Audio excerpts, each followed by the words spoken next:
I want to share with you a few things from this passage. And next week, we'll have part 2 of this message. So you get ready and plan to be back next week to complete it. Sometimes those who come occasionally, it's difficult for them to connect, to build a bridge. And so they always either get it, the conclusion, or get the introduction, and don't get the meat, and don't get the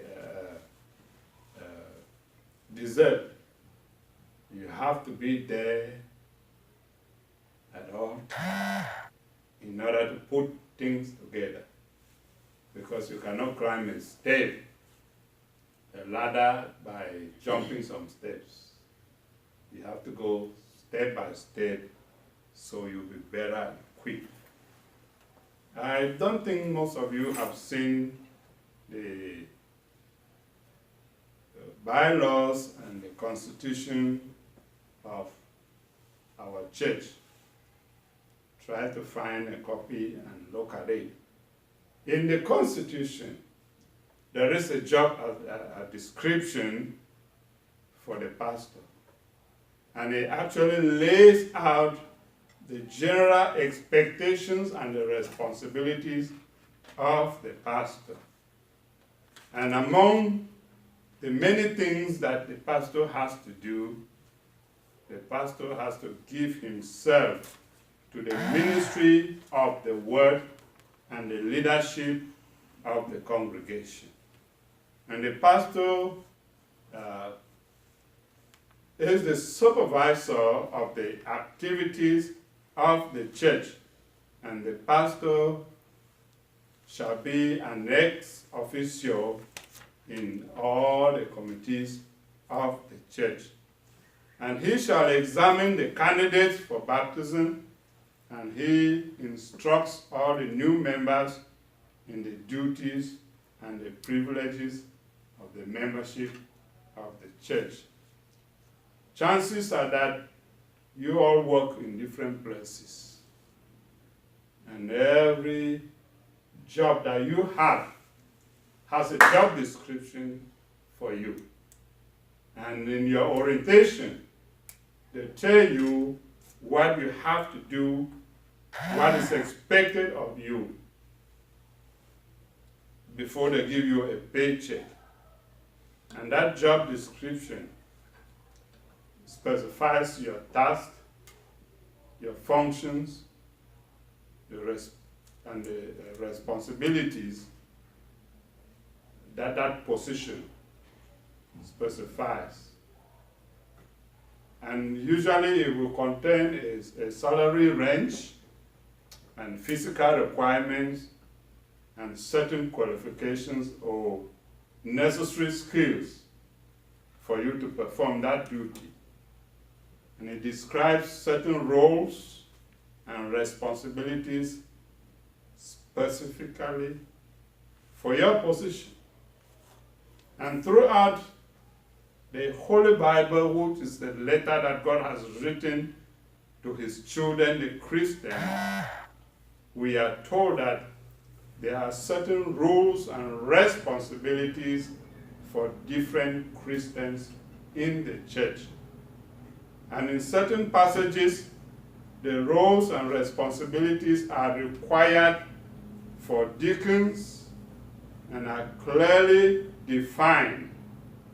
Those people that we call elders they are also called deacons, leaders of the church. And elsewhere, we are also told that what is expected of those who teach, the Sunday school teachers, the Bible teachers, the women's teachers, the men's teachers, and all. And in the book of Titus, the first chapter of the book of Titus, Timothy, the book of Titus and Timothy, the Apostle Paul gives the qualification of the leaders of the church. He covers the roles of the the leaders, the responsibilities, and the responsibilities of the entire Christian body. So the Bible is like a guide that tells us what is expected of each of us as a Christian. In Titus chapter 2, we find this passage that we just read this morning that clearly states the expectations for some specific groups of people. And this morning, we are going to examine two of those groups. If you all stay awake with me, I will suggest you get your pen and your paper, because you need to mark some things in your Bible. You need to take some notes, because this is like the job description of the Christian that Paul is giving us in his word.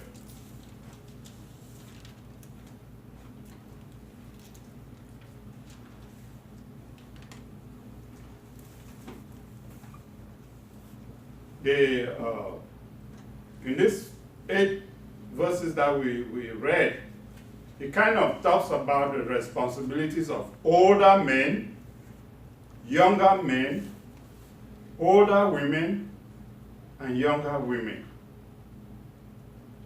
And today, like I said, I'll just give you for 2.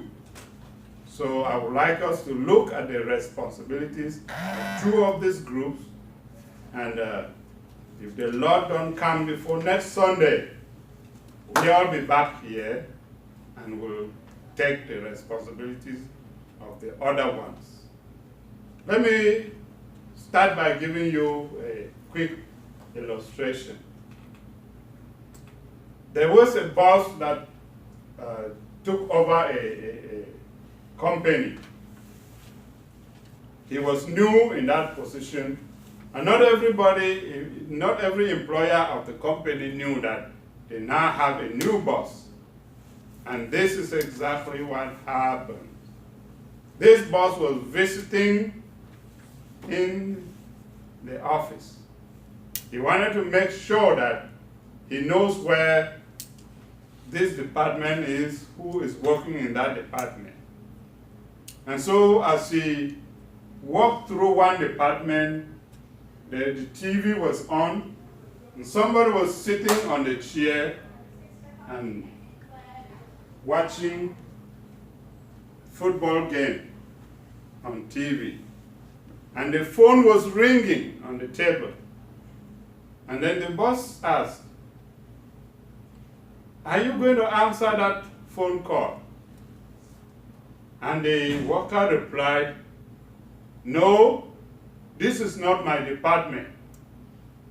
I work in the mail room." And the boss said, "You don't work there no more. Go, get up, go to my office and wait for me there." You know, without a doubt, some of us come to church and just like to sit and do nothing. And some people have come to church and they've given them assignments and they run away because of those assignments. Some people have come to church, they give them assignment and they complain and say, "No, we don't want this responsibility." And this morning, I want to tell you that the Bible, which is a handbook that God has given to his children, the Christians, has an assignment to all of us. Nobody is excluded. But the Bible makes it very specific to individuals so that you know exactly what you have to do. And today, like I say, we want to talk about the older men in the church and the older women. And next week, we'll talk about the rest of it. So let's start with the older men. verse 1 and verse 2. That's the responsibilities assigned to the men. The first thing that comes to mind when you read this first verse of Titus chapter 2, it speaks about becoming sound doctrine. Doctrine simply means teaching. The Bible has a lot of teachings. And the Bible is telling us that the older men should be able to have some understanding of the Bible so that they can be able to help the younger men to learn. What's the quick summary of the things that we should have like sound understanding about it? That the aged men, first of all, be sober, grave, temperate, sound in faith, in charity, and in patience. So Paul is drawing a contrast here between faithful Christian man and those false teachers who were causing great harm in the church in